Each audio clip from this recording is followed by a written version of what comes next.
Yang pertama merupakan sistem pendidikan kesetaraan. Di Indonesia, pendidikan kesetaraan terdiri dari dua jenjang. Jenjang pertama yaitu pendidikan kesetaraan pada jenjang pendidikan dasar, dan yang kedua pendidikan kesetaraan pada jenjang pendidikan menengah. Untuk siswa yang mengikuti pendidikan kesetaraan dapat memperoleh ijazah setara dengan ijazah pendidikan formal. Programnya bernama paket A, paket B, dan paket C. Perbandingannya, untuk di negara Jepang, pendidikan kesetaraan dikelola oleh MEX, singkatan dari Ministry of Education, Culture, Sport, and Science and Technology. Pendidikan kesetaraan di Jepang juga terdiri dari dua jenjang, yaitu pendidikan kesetaraan untuk jenjang pendidikan dasar dan untuk jenjang pendidikan menengah.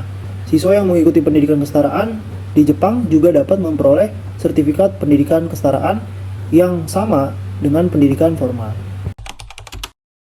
Selanjutnya, saya akan menjelaskan tentang siswa yang mengikuti pendidikan kesetaraan. Di Indonesia, siswa yang mengikuti pendidikan kesetaraan adalah mereka yang tidak dapat mengikuti pendidikan formal karena berbagai alasan seperti ekonomi, pekerjaan, atau masalah keluarga. Mayoritasnya siswa pendidikan kesetaraan di Indonesia adalah mereka yang putus sekolah di jenjang pendidikan dasar atau menengah. Di Jepang, siswa yang mengikuti pendidikan kesetaraan adalah mereka yang telah mencapai usia sekolah atau dewasa dan tidak memiliki ijazah formal. Mereka yang mengikuti pendidikan kesetaraan di Jepang adalah orang-orang yang ingin meningkatkan keterampilan dan pengetahuan mereka, termasuk mereka yang ingin memasuki universitas. Ketiga, ada kurikulum dan metode pengajaran. Di Indonesia, kurikulum dan metode pengajaran pada pendidikan kesetaraan sama dengan kurikulum pada pendidikan formal. Namun materinya disesuaikan dengan kebutuhan si siswa pendidikan kesetaraan tersebut. Sedangkan di Jepang, kurikulum dan metode pengajaran pada pendidikan kesetaraan juga sama dengan kurikulum dalam metode pengajaran pada pendidikan formal. Namun karena siswa kesetaraan di Jepang itu lebih dewasa, metode pengajarannya dapat lebih difokuskan pada diskusi dan penerapan prakritis daripada sekedar teori. Selanjutnya ada kualitas pendidikan kesetaraan. Di Indonesia, pendidikan kesetaraan masih menjadi perhatian utama karena belum semua masyarakat menganggap setara program kesetaraan. Juga pandangan dianggap tidak setara dengan pendidikan formal. Di sini bisa dibaca dari kendala dalam ketersediaan tenaga pengajar yang berkualitas dan infrastruktur yang memadai.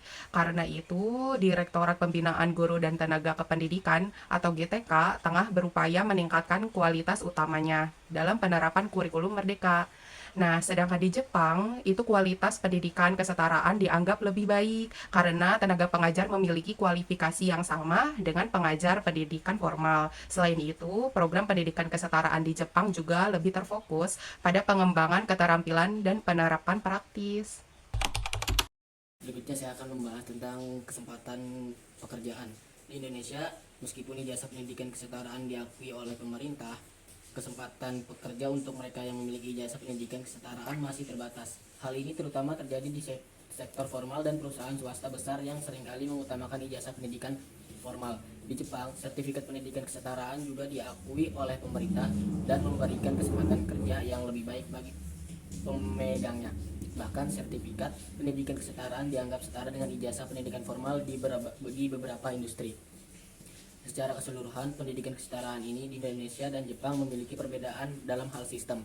Siswa yang mengikuti kurikulum, kualitas, dan kesempatan pekerjaan, meskipun masih ada kendala dalam meningkatkan kualitas pendidikan kesetaraan di Indonesia, pemerintah terus berupaya untuk memperbaiki sistem dan memberikan kesempatan pendidikan yang lebih baik bagi masyarakat yang tidak dapat mengikuti pendidikan formal.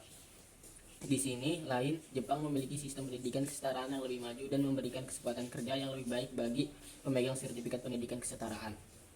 Namun demikian, kedua negara masih perlu terus memperbaiki dan meningkatkan kualitas pendidikan kesetaraan untuk memberikan kesempatan yang setara bagi seluruh warga negara untuk mendapatkan pendidikan yang lebih layak. Hal ini dapat dilakukan dengan memperbaiki kualitas tenaga pengajar, mengembangkan kurikulum yang relevan dan kebutuhan pasar kerja, serta meningkatkan akses dan ketersediaan program pendidikan kesetaraan. Selain itu, kedua negara juga perlu memperhatikan kesenjangan pendidikan antara daerah perkotaan dan pedesaan.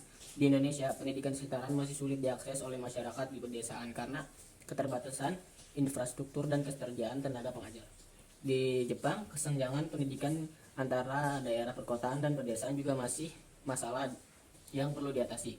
Secara keseluruhan, pendidikan kesetaraan memiliki peran penting dalam memberikan kesempatan pendidikan yang setara bagi seluruh warga negara. Kedua negara perlu terus berupaya untuk meningkatkan kualitas dan aksesibilitas pendidikan kesetaraan sehingga dapat memberikan manfaat yang maksimal bagi masyarakat yang tidak dapat mengikuti pendidikan formal.